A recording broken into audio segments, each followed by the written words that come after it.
अच्छा जी, coming to the chapter budgeting, forecasting and budgeting. Any student who can differentiate between forecasting and budgeting. Forecasting क्या है और budgeting क्या है? कोई बता सकता है फ़र्क इन दोनों में? What is forecast and what is budget? Forecast के बारे में बताइए, बजट के बारे में कोई एक चले, किसी एक टर्म के बारे में कोई बता सकता हो? Any volunteer? किसी एक टर्म के बारे में कोई बता सके? Estimate about? फोरकास्टिंग इज कोई और स्टूडेंट? ठीक है, कुछ ना कुछ सही डायरेक्शन में जा रहे हैं. कोई और स्टूडेंट? फोरकास्ट या बजट? फोरकास्ट प्रीवियस डाटा की बेस के ऊपर फ्यूचर के अपने डिसीजंस को सेट करना. पहला पार्ट आपने ठीक बोला. फोरकास्टिंग है पास्ट डाटा को एनालाइज करके फ्यूचर्स के बारे में एस्टिमेट बनाना. तो इस आपके एक साथी ने बोला था एस्टिमेट करना, सिर्फ एस्टिमेट नहीं, पास्ट डाटा को एनालाइज करके फ्यूचर के बारे में एस्टिमेट डेवलप करना. This is forecast. For example, आपने पिछले साल की सेल, मंथली सेल्स रिव्यू की और पिछले साल की मंथली सेल रिव्यू करके आपने अगले साल की सेल के बारे में अंदाज़ा लगाया कि पास्ट बिहेवियर के हिसाब से अगले साल जनवरी, फरवरी, मार्च, अप्रैल ऑनवर्ड हमारी सेल्स अंदाजन क्या होगी on the basis of past behaviour. जैसे आपने पास्ट का ग्राफ, अगर मैं वैसे हाइपोथेटिकली बना रहा हूं, आपने पास्ट का ग्राफ देखा, कुछ ऐसे पास्ट का ग्राफ था. यह आपका पिछला एक साल से जनवरी से दिसंबर तक का ग्राफ था. तो इस ग्राफ को देख के अगले साल का अंदाज़ा लगाना कि भाई इसके हिसाब से तो अगले साल हमारी सेल्स कुछ ऐसे चलती जाएंगी. ये आपका फ्यूचर आ गया कि पास्ट का बिहेवियर देखा और उस बिहेवियर की बेस पे आपने डिफरेंट फैक्टर कंसिडर करते हुए अंदाज़ा लगाया. This is forecast. And what is budget? Budget क्या होता है फिर? What is budget? Budget past का होता है, फ्यूचर का होता है? बजट भी फ्यूचर का होता है, फोरकास्ट भी फ्यूचर के बारे में है, बजट भी फ्यूचर की होती है. But what is budget then? For how is it different from the forecast? Budget को अगर मैं एक सिंपल वर्ड कहूं तो budget is future targets. Future targets. Forecasting is not target. ये अंदाजा है कि अगले साल हमारी सेल्स पिछले साल के हिसाब से कहां पर जाएंगी. फॉर एग्जाम्पल, मैं अगर बात करूं कि जी हमने पिछले साल जनवरी में सेल्स की 10 मिलियन की, हमने अंदाज़ा लगाया इसके हिसाब से अगले साल जनवरी में हमारी सेल्स बननी है से 12 मिलियन की. ये अंदाज़ा है. But we may set our target at a higher level.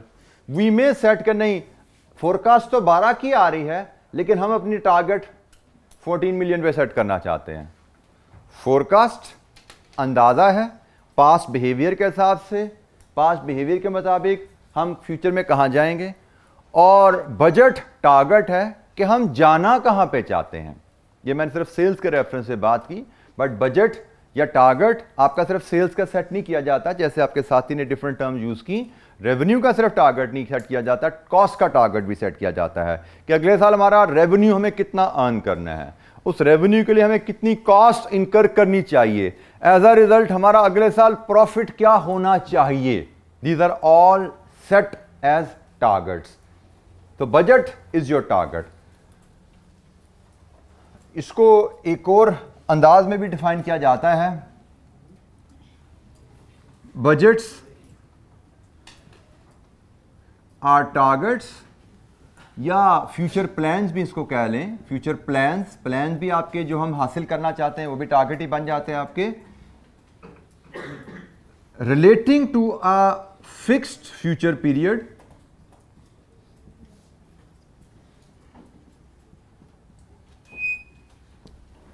And expressed in numbers. ये टारगेट्स हैं, प्लान्स हैं, लेकिन ये नंबर्स में एक्सप्रेस किए जाते हैं, क्वांटिटेटिव डाटा में एक्सप्रेस किए जाते हैं. रेवेन्यू क्या होगा, कॉस्ट क्या होगी. और बात सिर्फ रेवेन्यू कॉस्ट तक नहीं रहती. हम बजट जब बनाने जाते हैं तो बजट की हम बजटेड इनकम स्टेटमेंट या पीएनएल भी बनाते हैं. हम budgeted statement of financial position भी बना सकते हैं, हम बजटेड कैश फ्लोज भी बना सकते हैं कि भाई जो हमने टारगेट सेट किए हैं, इन टारगेट्स के मुताबिक अगले साल हमारा पीएनएल क्या दिखेगा, कैसा होगा, हम कितना प्रॉफिट कमाएंगे। जो हमने टारगेट सेट किए हैं, इनके बाद अगले साल के एंड पे हमारी बैलेंस शीट में कितने एसेट्स, कितने लायबिलिटीज़, कितनी इक्विटी नजर आएगी। और जो हमने टारगेट सेट किए हैं, इसके मुताबिक अगले साल हमारा कैश इनफ्लोज और कैश आउटफ्लोज क्या होने वाले हैं। ये 3 मेजर स्टेटमेंट्स हैं जो कि हम बजटिंग में बनाते हैं। इसके अलावा कुछ स्मॉल स्टेटमेंट भी हैं, उस पर भी हम बात करेंगे जब हम बजटिंग पर जाएंगे। पहले हम फोरकास्टिंग पे डिस्कशन करेंगे, फोरकास्टिंग के बाद बजटिंग पे भी बात करेंगे, लेकिन पहले हमने ज़रूरी समझा कि हम फोरकास्टिंग और बजटिंग के फ़र्क को क्लियर कर लें। Forecasting is reviewing, analysing past data and predicting future, estimating future on the basis of that. मैंने आपको सेल्स से आपको एग्जांपल लेकर समझाया कि पास्ट का सेल्स पैटर्न स्टडी करें और उस बिहेवियर को स्टडी करते हुए फ्यूचर के बारे में अंदाज़ा लगाइए कि भाई पास्ट पैटर्न पे ही अगर हमारी सेल्स चलती रहीं तो अगले साल हमारी सेल्स फिगर कहाँ पे जा सकती है। This is forecast. और टारगेट और बजट है कि हम अगले साल क्या सेल हासिल करना चाहते हैं, which may be higher than the forecast, which may be lower than the forecast. Forecast you may or you may not target to achieve, but budget you plan to achieve. आप इसको हासिल करने के लिए स्टेप्स लेते हैं, इसको हासिल करने के लिए मेजर्स लेते हैं, इसको अचीव करना चाहते हैं।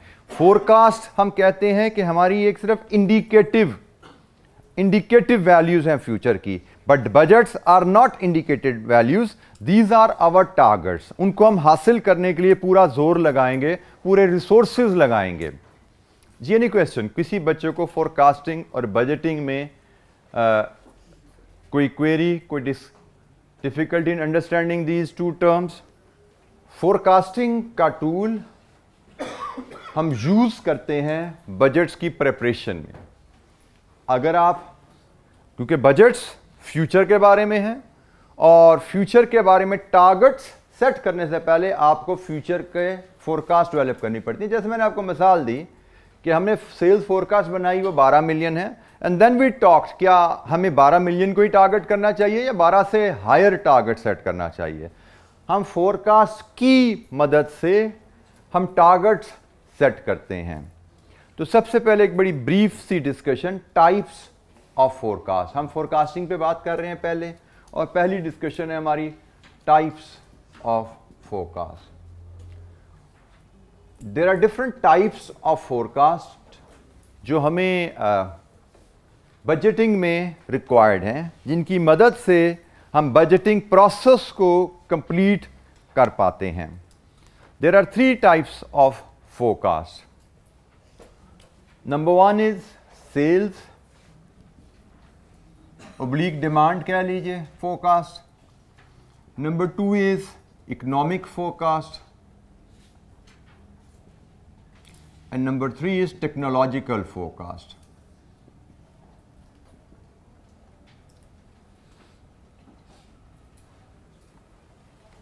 There are 3 types of forecast जो कि हमें बजट बनाते हुए जिनकी जरूरत पड़ती है।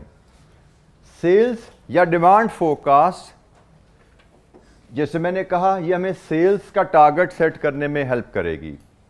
और सेल्स का जब टारगेट सेट होता है तो उसके हिसाब से आपको पता आपकी प्रोडक्शन प्लानिंग होती है, आपकी प्रोक्योरमेंट प्लानिंग होती है, आपकी रिक्रूटमेंट प्लानिंग होती है। आगे बजटिंग में चल के इस पर हम डिटेल में बात करेंगे, लेकिन सेल्स की फोरकास्ट आपके पास होगी तो ही आप सेल्स का टारगेट सेट कर पाएंगे।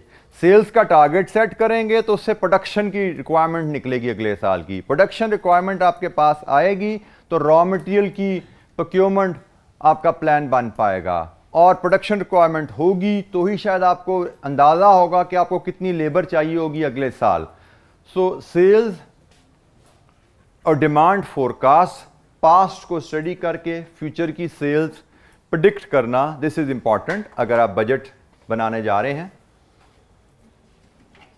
इकोनॉमिक फोरकास्ट होते हैं estimates about inflation, taxation,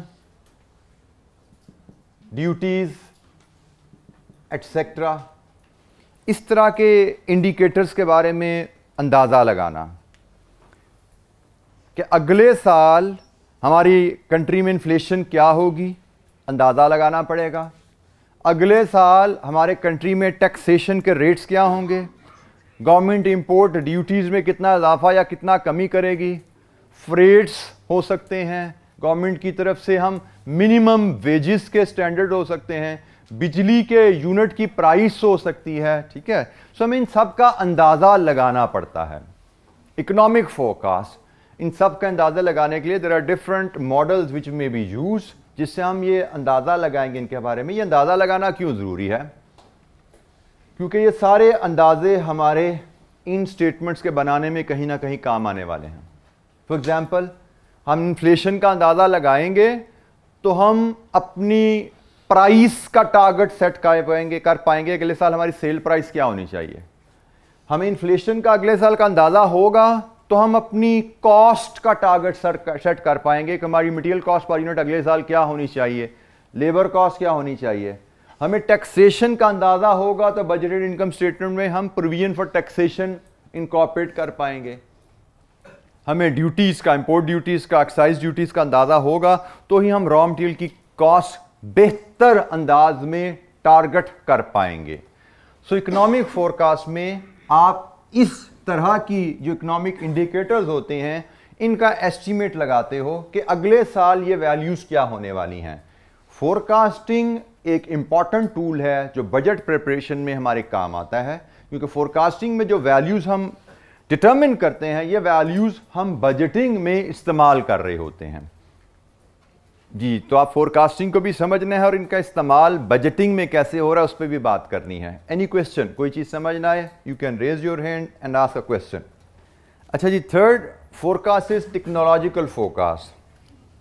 there are certain industries जिसमें टेक्नोलॉजिकल चेंजेस काफ़ी रैपिडली आती हैं।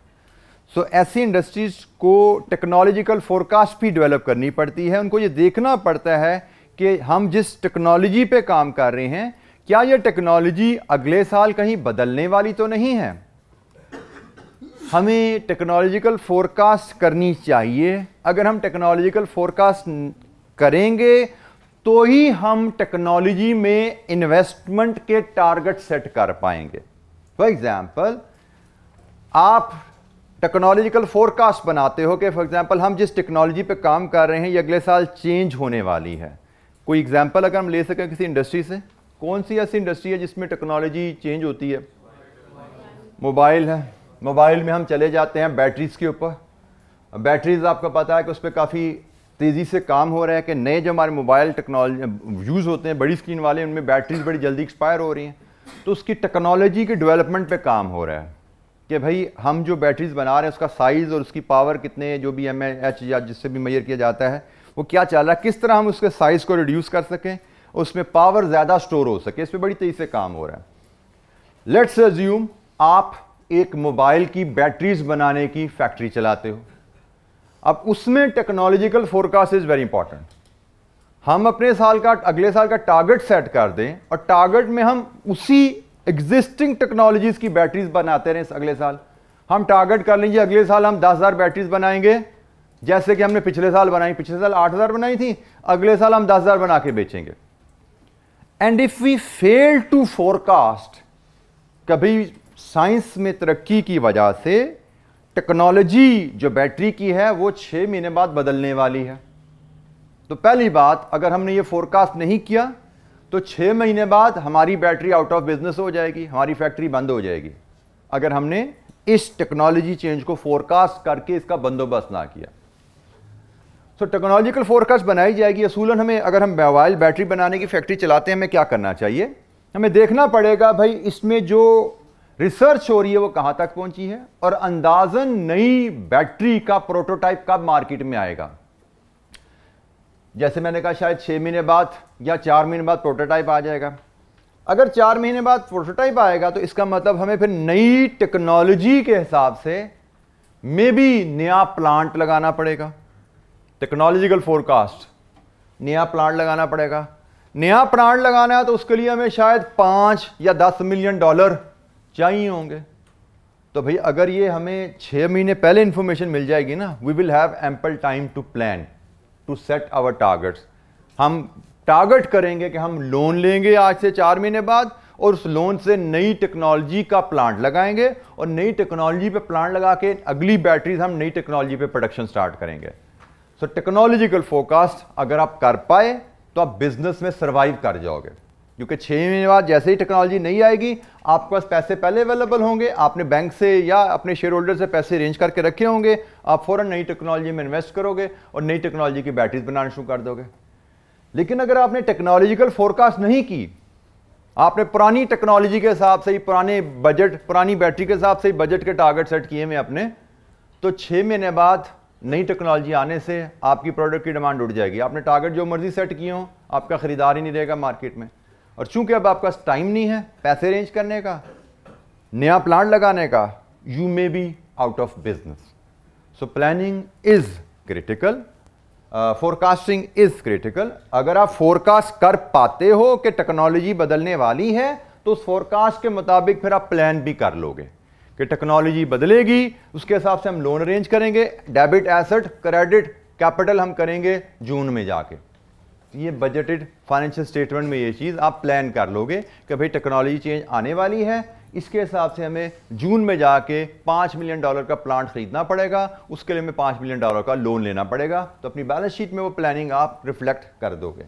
तो टाइप्स ऑफ फोरकास्ट, ये 3 तरह की मेजर टाइप्स ऑफ फोरकास्ट हैं जो कि हम करेंगे, और फिर ये फोरकास्ट, जितनी भी फोरकास्टिंग है सारी फिर बजटिंग में हमारे हेल्प करती है।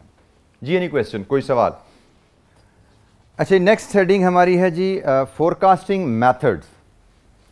ये हैं टाइप्स कि हमें किन एरियाज़ में फोरकास्ट करने की ज़रूरत है। अब हम मेथड्स की बात कर रहे हैं कि किसी भी एरिया में हमने फोरकास्टिंग करनी हो तो उसके लिए क्या हमारे पास मेथड्स अवेलेबल हैं। फोरकास्टिंग मेथड में there are 2 broad categories, methods of forecasting. 2 methods हैं जी, एक qualitative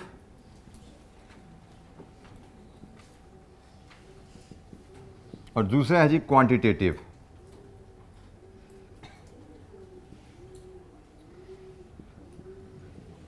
qualitative methods of forecasting and quantitative methods of forecasting. जैसे कि नाम से ही जाहिर है, क्वालिटेटिव मतलब जिसमें कोई नंबर्स इन्वॉल्व नहीं है, ऐसे methods of forecasting in which we don't use any numerical data। और quantitative methods में हम numerical data को use करके forecasting करते हैं। Methods of forecasting, qualitative and quantitative। Qualitative चूँकि numbers नहीं हैं, human judgment based हैं, जिनको हम subjective कहते हैं, इंसानी राय पे based हैं, and normally they are used in short term। कोई शॉर्ट टर्म जो फोरकास्ट हैं, अगले 2 महीने, 4 महीने, 6 महीने का बिहेवियर हम स्टडी करना चाहते हैं, उसमें यूज़ होंगे। और जजमेंटल हैं ये, इसमें ह्यूमन जजमेंट शामिल होती है। क्वांटिटेटिव जैसे हमने कहा मैथमेटिकल मॉडल्स हैं, इस पर हम बाद में के बात करते हैं। पहले हम क्वालिटेटिव मॉडल्स पे बात कर लें। क्वालिटेटिव मॉडल, अब ये जो हम छोटी छोटी सी टर्म्स हैं, एक दो लाइनों की बात कर रहे हैं, या पास पेपर में टू माय मेमोरी ये टेस्ट नहीं हुए हुए, बट जैसे आप लोगों ने देखा कि आ सकता है। सो यहाँ पे मैं फिर बार बार जो मैं तवज्जो दिलाता हूँ, यहाँ पे आपको फिर तवज्जो दिला दूँ कि अगर आपने रीडिंग नहीं की और रिवीजन नहीं की, सिर्फ प्रैक्टिस ही करते रहे हो, तो forecasting is not in your knowledge. Forecasting आपको फिर नहीं आती, क्योंकि पास पेपर प्रैक्टिस में तो फोरकास्टिंग आपको मिलनी ही नहीं है। तो इसलिए मैं बार बार एम्फसाइज कर रहा हूँ कि comprehensive coverage of syllabus can only be ensured if you read and revise from the text book और नोट्स। वहीं से आपको कंप्रीहेंसिव कवरेज इंश्योर होती है, और कंप्रीहेंसिव कवरेज ऑफ सिलेबस के बगैर आप एग्ज़ाम में अच्छी परफॉर्मेंस एक्सपेक्ट नहीं करते।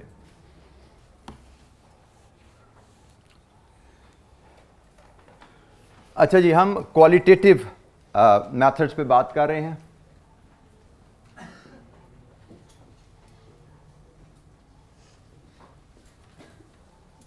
क्वालिटेटिव मेथड में सबसे पहले जी हमारे पास मार्केट रिसर्च।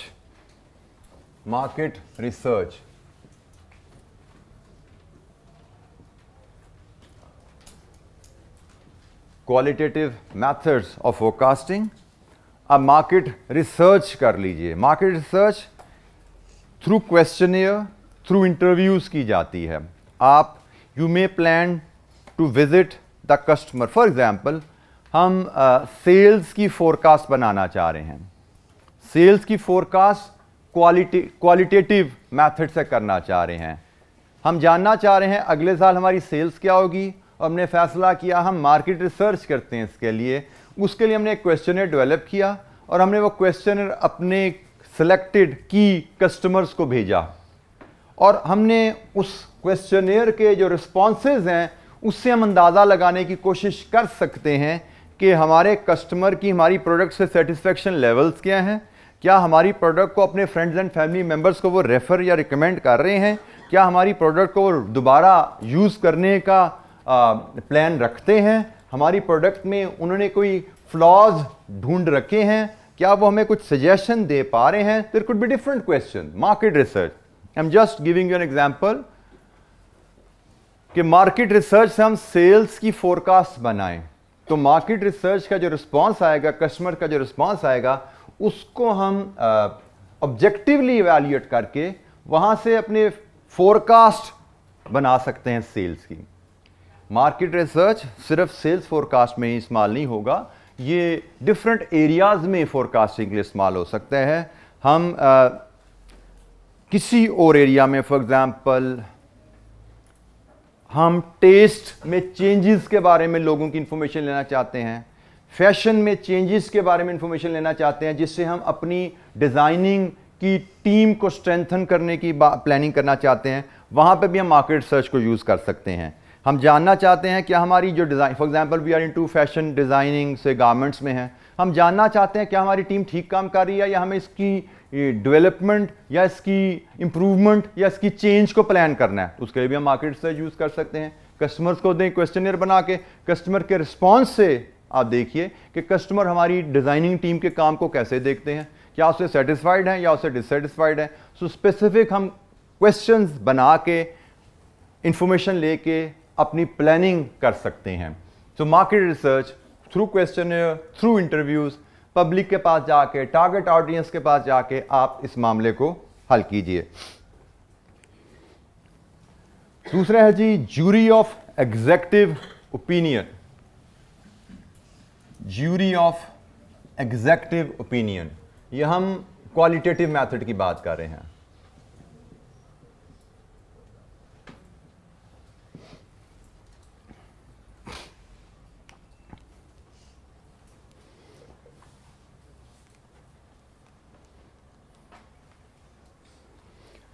अच्छा जी, इसमें आप ज्यूरी ऑफ एग्जेक्टिव ओपिनियन में ज्यूरी से आपको जैसे वर्ड से समझ आनी चाहिए, we talk about a group. हमारे तो यहाँ पे अदालत में ज्यूरी का सिस्टम नहीं है, लेकिन इंटरनेशनली जो अदालत से अमेरिका में वहाँ पे अदालतें भी ज्यूरी पे चलती हैं कि एक ग्रुप ऑफ जजेस होते हैं जो कि एक फ़ैसले के बारे में वोटिंग करते हैं और फिर उसमें मुताबिक यहाँ पे फैसला किया जाता है। हमारे भी खैर बड़े जो फैसले होते हैं उनमें बेंचेस बन जाते हैं, जैसे सुप्रीम कोर्ट का बेंच बन गया तो वो ज्यूरी होती है कि 5 लोगों का बेंच बन गया, it is like a jury. ये 5 लोग फिर आपस में बैठते हैं, किसी चीज़ को डिस्कस करते हैं, उसके बारे में फैसला करते हैं। तो यहाँ पे हम जो बात कर रहे हैं, यहाँ पे भी हम एक्सपर्ट्स के ग्रुप की बात कर रहे हैं कि आपने किसी भी एरिया के बारे में फोरकास्ट करनी है। फॉर एग्जाम्पल टेक्नोलॉजिकल फोरकास्ट हमने करनी है, हमने टेक्नोलॉजिकल फोरकास्ट करनी है, तो इसका एक तरीकाकार क्या हो सकता है कि हम जो एक्सपर्ट्स हैं टेक्नोलॉजी के, उनका एक ग्रुप बनाएं और उनसे कहें कि आप हमारी मदद करें ये जानने में कि अगले साल टेक्नोलॉजिकल चेंज आने वाली है हमारे बिजनेस में या नहीं। तो शायद वो ग्रुप इकट्ठे बैठेंगे, डिस्कस करेंगे, रिसर्च स्टडी करेंगे, डिफरेंट एरियाज में क्या क्या रिसर्चेज हो रही हैं उसको सामने लेके आएंगे और शायद उसके ऊपर अपनी ओपिनियन फॉर्म करके देंगे कि अभी हमने जो रिसर्च दुनिया में हो रही है उसको स्टडी किया है, जो ऑर्गेनाइजेशन इस प्रोसेस में इन्वॉल्व है उसको स्टडी किया है, उसके बाद हमारी राय ए है या बी है। कि अगले साल में टेक्नोलॉजिकल चेंज आने वाली है या नहीं आने वाली। This could be one idea jury for executive decision कि हमने एक्सपर्ट लोगों का ग्रुप बनाया, उनके हवाले एक टास्क किया कि भाई आप हमें टेक्नोलॉजिकल फोरकास्ट में हेल्प कीजिए। हम इसको इस तरह भी यूज कर सकते हैं कि ये ग्रुप हम बनाएं इकोनॉमिस्ट का, हम इकोनॉमिस्ट का ग्रुप बनाएं और उनसे कहें कि आप हमें हेल्प करें इकोनॉमिक फोरकास्ट में। किसी भी टाइप ऑफ फोरकास्ट के लिए इनमें से कोई भी मेथड यूज किया जा सकता है, ठीक है।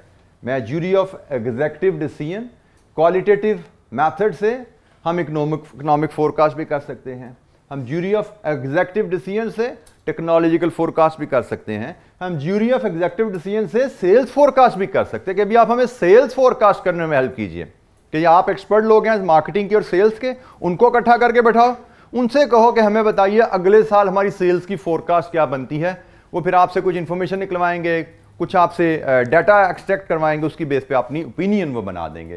तो ज्यूरी ऑफ एग्जीक्यूटिव ओपिनियन, आप एक एक्सपर्ट लोगों का ग्रुप बनाइए, उनको एक टास्क असाइन कीजिए, एक एरिया असाइन कीजिए जिस एरिया में आपको उनसे फोरकास्ट में हेल्प चाहिए। ये है एरिया और वो है मेथड। उस मेथड से किसी भी एरिया में आप फोरकास्ट करवा सकते हैं। Jury of executive opinion. अच्छा जी, थर्ड है जी Delphi method. Delphi method, Delphi method jury of expert opinion की भी उससे भी इंप्रूव्ड फॉर्म है। कुछ बातें कॉमन हैं लेकिन कुछ डिफरेंसेस भी हैं। यहां पे हमने ग्रुप से कहा कि भाई आप हमें एज अ ग्रुप एक ओपिनियन फोरकास्ट बना के दीजिए। यहां पे हम एक्सपर्ट्स एंगेज करते हैं, हम हर इंडिविजुअल एक्सपर्ट को कहते हैं आप अपनी ओपिनियन दीजिए। हर इंडिविजुअल एक्सपर्ट को कहेंगे, ये इससे ज्यादा फॉर्मल है, ये ज्यूरी ऑफ एग्जीक्यूटिव डिसीजन से ज्यादा फॉर्मल मेथड है। इसमें एक्सपर्ट से कहा जाता है कि आप अपनी ओपिनियन दीजिए, फिर हर एक्सपर्ट की ओपिनियन को डिस्कशन में लाया जाता है। एक्सपर्ट से मिलकर डिस्कस करते हैं कि ए की राय क्या है, बी की राय क्या है, सी की राय क्या है। हर एक्सपर्ट अपनी राय की फेवर में आर्गूमेंट देता है और दूसरे की राय से अगर डिसएग्रीमेंट है तो उसमें भी आर्गूमेंट दिए जाते हैं। एक्सपर्ट ने अपनी ओपिनियन दी, फिर डिस्कशन में गए, तो डिस्कशन के बाद डेफिनेटली आपका नॉलेज लेवल, नॉलेज बेस बदलती है। आपने मजीद एक्सपर्ट से राय सुनी, उससे आपकी नॉलेज बेस बदलती है। फिर ये प्रोसेस फिर रिपीट किया जाता है। ठीक है जी, आपने पहली ओपिनियन दी, अब आप लोगों ने आपस में डिस्कस की अपनी ओपिनियंस को। अब अगर उसकी लाइट में अगर आपकी ओपिनियन बदली है तो अब नई राय दीजिए। फॉर एग्जाम्पल, हमने इन्फ्लेशन की फोरकास्ट ले रहे थे, किसी ने कहा 10% होगी, किसी ने कहा 15 होगी, किसी ने कहा 6 होगी। इन तीनों की डिस्कशन कराई हमने आपस में और हमने कहा जब डिस्कशन के बाद जरा दोबारा राय दीजिए इन्फ्लेशन के बारे में क्या है। तो शायद आप किसी ने कहा 11 होगी, किसी ने कहा 10 होगी, किसी ने कहा 8 होगी। सो जरा उनके डिफरेंसेस करीब हो गए। हमने दोबारा डिस्कशन में डाला और फिर तीसरी बार राय मांगी। डेल्फी मेथड में एक्सपर्ट्स ओपिनियन लिया जाता है और उस पर डेलिब्रेशन होती है और यह प्रोसेस रिपीट होता जाता है तब तक जब तक तमाम एक्सपर्ट्स कंसेंसस पे ना आ जाएं। जब तक तमाम एक्सपर्ट्स कंसेंसस पे ना आ जाए, नहीं यार वाकई 9% inflation is a fair forecast. शुरू हुई थी कहीं 15 से, कहीं 5 से, लेकिन डिस्कशन के बाद रिफाइन करते गए अपने एस्टीमेट को और कंसेंसस सबका आ गया कि नहीं भाई शायद 9% या 11% दैट इज एन अप्रोप्रिएट या fair inflation forecast. Again Delphi method भी किसी भी एरिया में फोरकास्ट के लिए यूज किया जा सकता है। मैं इन्फ्लेशन के हिसाब से बात कर रहा हूं, सेल्स के हिसाब से बात की जा सकती है, टेक्नोलॉजी के हिसाब से बात की जा सकती है। यहां पे है क्या कि यहां पे एक ग्रुप को टास्क दिया गया था, इंडिविजुअल टास्क नहीं थे। ग्रुप को कहा गया था कि आप मिलकर राय दीजिए। यहां पे क्या कहा जा रहा है, इंडिविजुअल को कहा जा रहा है आप राय दीजिए, फिर उनको डिस्कशन में लाया जा रहा है, फिर दोबारा उनसे कहा जा रहा है फिर इंडिविजुअली राय दीजिए, फिर डिस्कशन में लाइए, till the time they all reach on the same conclusion. जी, any question? And the fourth, estimate of the sales team. ये तो जैसे नाम से ही जाहिर है कि ये सेल्स की फोरकास्ट में यूज होता है, सेल्स की फोरकास्ट बनाने में। बाकी मेथड मैंने कहा ना कि ये सेल्स में भी हो सकते हैं, इकोनॉमिक में भी हो सकते हैं और टेक्नोलॉजी में भी यूज किए जा सकते हैं। लेकिन ये मेथड सिर्फ सेल्स के लिए ही स्पेसिफिक रेलेवेंट है कि सेल्स टीम से कहा जाता है, जो हमारे सेल्स की फील्ड के लोग हैं, जो कस्टमर से इंटरेक्शन में हैं, जो कस्टमर से फीडबैक रेगुलरली लेते रहते हैं, उनसे कहा जाता है कि भाई आप बताइए आपके ख्याल में हमारी अगले साल की सेल्स क्या होंगी। आप कस्टमर से फीडबैक भी लेते हो, आपको कस्टमर के टेस्ट का भी पता है, आपको कस्टमर की सेटिस्फेक्शन का भी पता है, कंप्लेंट्स का भी पता है। तो आपके ख्याल में आपने जो इंडिविजुअल सेल्स में ना हर इंडिविजुअल को टारगेट दिया जाता है, एक इलाका असाइन किया जाता है, रीजन असाइन किया जाता है, टारगेट दिए जाते हैं। तो हर इंडिविजुअल से कहा जाता है कि आप अपने रीजन के हिसाब से बताइए कि आपके रीजन में सेल्स अगले साल की अंदाजन कहाँ जाएंगी, ऊपर जाएंगी, नीचे जाएंगी, कितनी जाएंगी। So sales estimate of the sales team या sales force, qualitative methods of forecast. जी एनी क्वेश्चन, कोई सवाल? फोरकास्टिंग क्या है, बजटिंग क्या है, पहले हमने इसके डिफरेंस पे बात की। फोरकास्टिंग की टाइप्स, किन किन एरिया में हमें फोरकास्टिंग की जरूरत पड़ेगी। Forecasting is important to prepare budgets. किन किन एरिया में हमें फोरकास्टिंग की जरूरत पड़ सकती है, और ये फोरकास्ट बनाने के लिए हमारे पास क्या क्या मेथड्स ऑफ फोरकास्टिंग अवेलेबल हैं। क्वालिटेटिव मेथड्स को हमने अभी तक डिस्कस किया। कोई सवाल? अच्छा जी, नेक्स्ट हमारी है जी डिस्कशन क्वालिटेटिव के बाद quantitative methods. Quantitative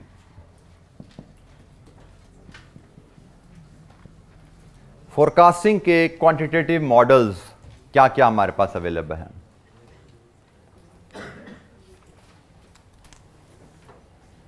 quantitative methods में हमारे पास दो ब्रॉड कैटेगरीज फर्दर अवेलेबल हैं। एक कहलाता है टाइम सीरीज और एक कहलाता है causal models. Time series models कह लीजिए और इसको कॉजल मॉडल कह लीजिए।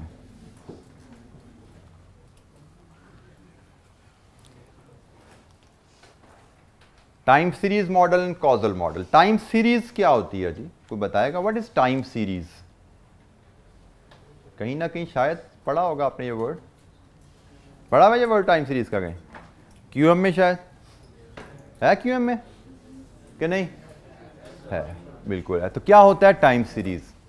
अब क्यूएम में ना आपने छोटे छोटे टूल्स पढ़े होते हैं, वहां पे आपको बड़ा रेयर होता है कि उन टूल्स की एप्लीकेशन एज एन अकाउंटेंट आपने कहां पे जाके करनी और कैसे करनी है। बेसिक टूल्स आपको सिखा दिए जाते हैं और उन टूल्स की एप्लीकेशन आपकी डिफरेंट सब्जेक्ट्स में आगे जाके आ रही होती है। जैसे क्यूएम में आपकी काफ़ी ज़्यादा एप्लीकेशन आनी है इन टूल्स की। उन जो आपने वहाँ पे डेफिनेशंस, जो टर्म्स पढ़ी हैं, जो कैलकुलेशन वहाँ पे सीखी हैं, उनकी प्रैक्टिकली हम किन सिचुएशन में उन टूल्स को यूज़ करते हैं, काफ़ी ज़्यादा हमने ये कैफ 8 में हमने सीखना है। तो टाइम सीरीज होती क्या है, टाइम सीरीज से फोरकास्टिंग कैसे है, वो बात की बात है। पहले what is time series?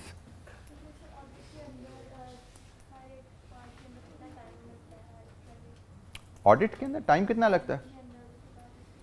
Time series, what is time series? बिल्कुल ऐसा नहीं है जी बेटा।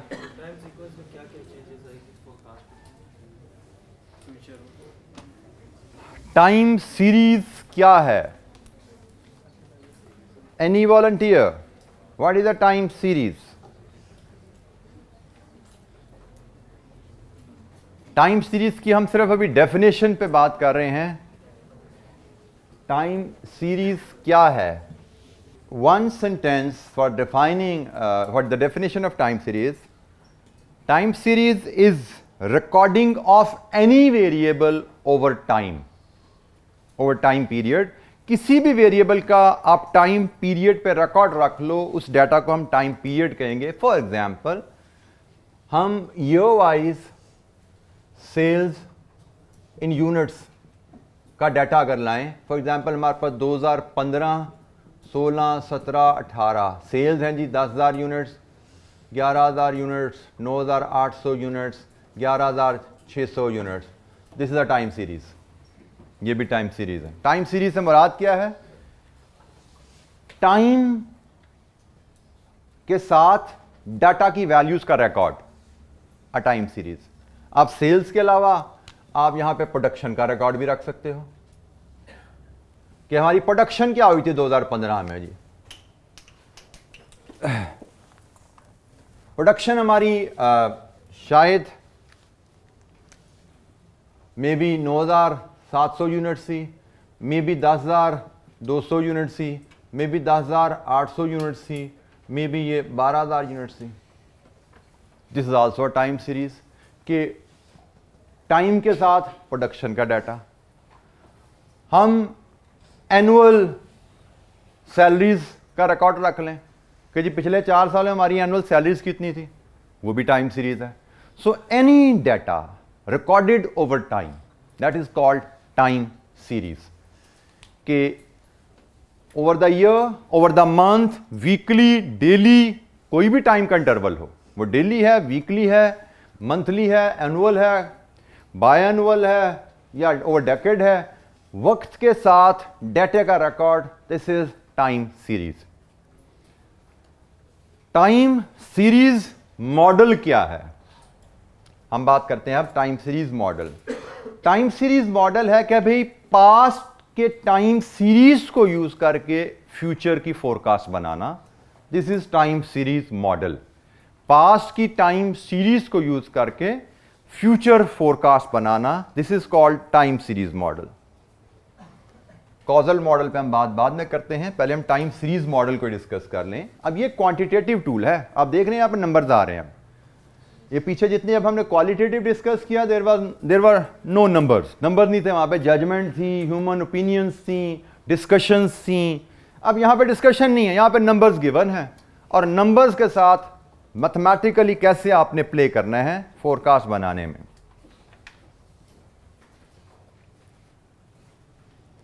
अच्छा, टाइम सीरीज मॉडल में we have 3 tools. Time series में हमारे पास 3 टूल्स हैं जी।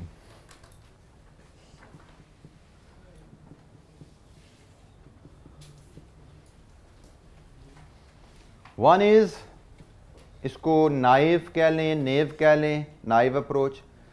The other is moving average and the third is trend projection. ये 3 टाइम सीरीज में 3 मॉडल्स हैं।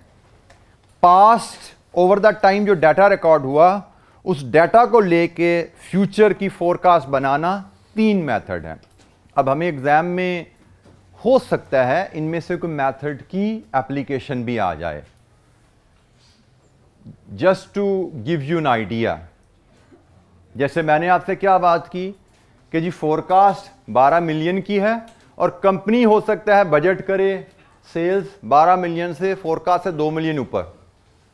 अब अभी तक ये कॉन्सेप्ट एग्जाम में टेस्ट नहीं हुआ, बट एग्जामिनर में टेस्ट फोरकास्टिंग विद बजटिंग। अभी तक एग्जाम में आपको एग्जामिनर बजट दे देता है जी सेल्स का बजट 14 मिलियन है, लेकिन एग्जामिनर आपको इस तरह भी कह सकता है कि कंपनी सेल्स की फोरकास्ट से 2 मिलियन ज्यादा का बजट टारगेट करना चाहती है। सेल्स फोरकास्ट से 2 मिलियन ज्यादा बजट सेट करना चाहती है। तो अब सेल्स फोरकास्ट आपको पता होगी तो अब 2 मिलियन ऐड करके उसमें बजट बनाओगे ना। आपको पता होगी सेल फोरकास्ट 12 मिलियन है तो +2 करके 14 का बजट बनाओगे ना, और बजट सेल्स आएंगी तो बजट इनकम स्टेटमेंट बन पाएगी। तो फोरकास्ट जैसे मैंने कहा अभी तक तो पास में टेस्ट नहीं हुआ, बट 2-2, 3-3 नंबर की कैलकुलेशन कहीं ना कहीं एग्जामिनर डाल सकता है। तो ये अब मैथमेटिकल मॉडल्स हैं जिससे हम टाइम सीरीज को लेके फ्यूचर फोरकास्ट बना सकते हैं। सबसे सिंपल, सबसे आसान नाइव या नेव अप्रोच। नाइव का डिक्शनरी मीनिंग होता है सीधा साधा, बोला बाला। तो ये बड़ी सीधी सादी सी टेक्निक है। नाइव अप्रोच क्या कहती है कि आप 2018 तक आपका साल खत्म हो गया, अब आप 2019 की फोरकास्ट बनाना चाहते हो, तो नाइव अप्रोच कहती है कि भाई जो मोस्ट रीसेंट पीरियड आपका गुजरा, अगले साल की फोरकास्ट वही सेट कर लो।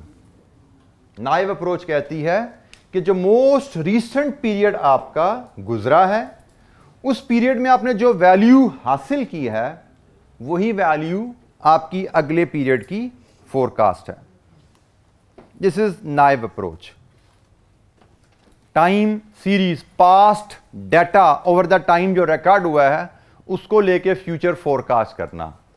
Naive approach, most recent data को लेके आप मोस्ट रीसेंट पीरियड की वैल्यू को अगले कमिंग पीरियड की फोरकास्ट अज्यूम कर लो। This is most simple method. Next tool is moving average. Moving average आपने सुना हुआ जिसके बारे में, कभी इस्तेमाल की भी है ये? मूविंग एवरेज कहीं ना कहीं पढ़ा ही होगा। किस सब्जेक्ट में पढ़ी हुई है? क्यूएम में पढ़ी हुई है। मूविंग एवरेज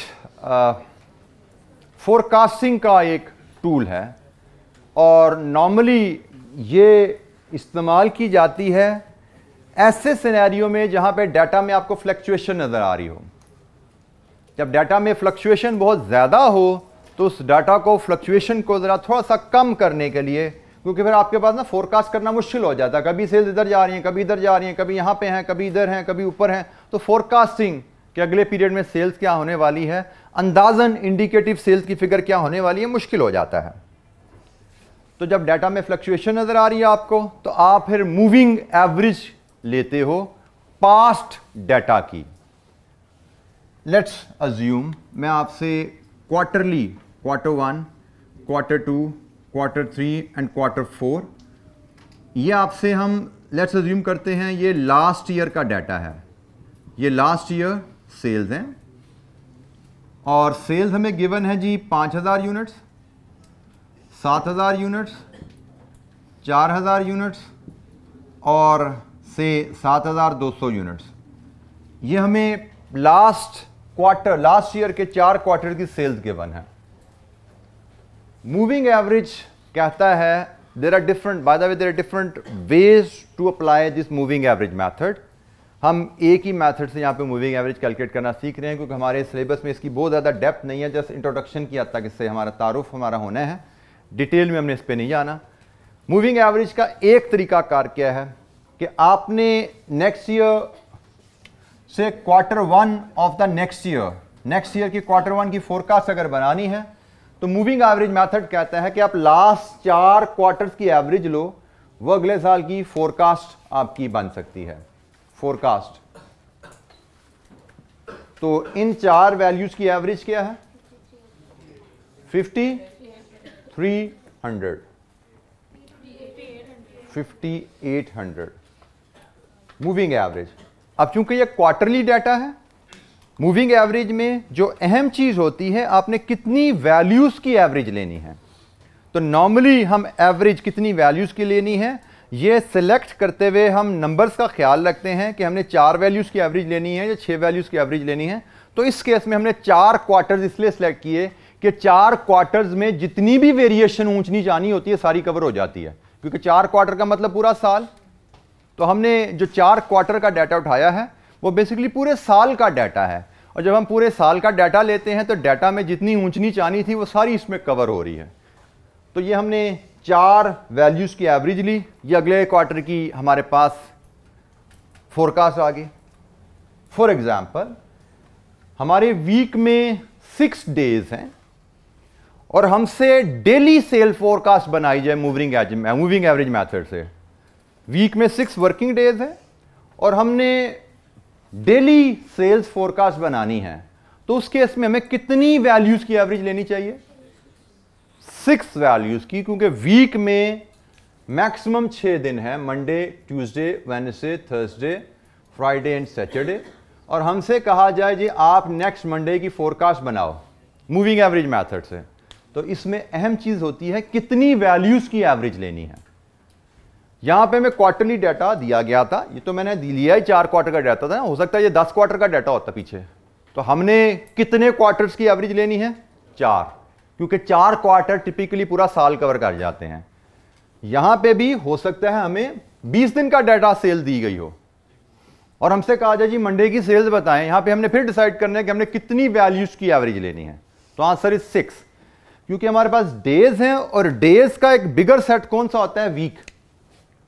डेज की हमें एवरेज चाहिए, डेज का बिगर सेट वीक है तो हमने वीक की एवरेज लेके डे को ले लिया। सिमिलरली क्वार्टर है, क्वार्टर ये हमने क्वार्टर का लेना है तो क्वार्टर का बिगर सेट होता है ईयर। क्वार्टर की फोरकास्ट लेनी है, क्वार्टर का बिगर सेट है ईयर, तो ईयर का हमने डाटा लिया, उसकी एवरेज निकाली। डे की एवरेज लेनी है, डे का बिगर सेट होता है वीक। आपको वीक की फोरकास्ट बनानी हो तो वीक का बिगर सेट मंथ, मंथ की एवरेज बनानी है तो मंथ का बिगर सेट ईयर। ठीक है जी, उसमें भी 12 मंथ की एवरेज लेनी होगी। सो यहां पे आपको सिर्फ ये सिलेक्ट करना होता है कि आपके लिए रेलेवेंट एक्स कितनी वैल्यूज की एवरेज लेनी है। उसके लिए हमने जैसे रूल जो डिसाइड कर रहे हैं कि forecast required for and the data to be used, ये याद रख लीजिएगा। हमें फोरकास्ट रिक्वायर्ड है डेली, तो शायद डाटा हम यूज करेंगे 6 डेज मतलब वीक का। हमें फोरकास्ट चाहिए मंथली, तो डाटा हम यूज करेंगे शायद 12 मंथ्स का मतलब ईयर का। हमें फोरकास्ट चाहिए वीकली, तो हम डाटा यूज करेंगे शायद 1 मंथ का मतलब मे बी 4 वीक्स आएंगे, 4 वीक्स मतलब मंथ। हमें फोरकास्ट चाहिए क्वार्टरली, वो हमने अभी एग्जांपल ली, तो हम यहाँ पे अगेन ईयर डाटा लेंगे, 1 ईयर लेंगे मतलब 4 क्वार्टर्स आ जाएंगे, बेसिकली 4 क्वार्टर की एवरेज ले लेंगे, इसका मतलब अगेन ईयर।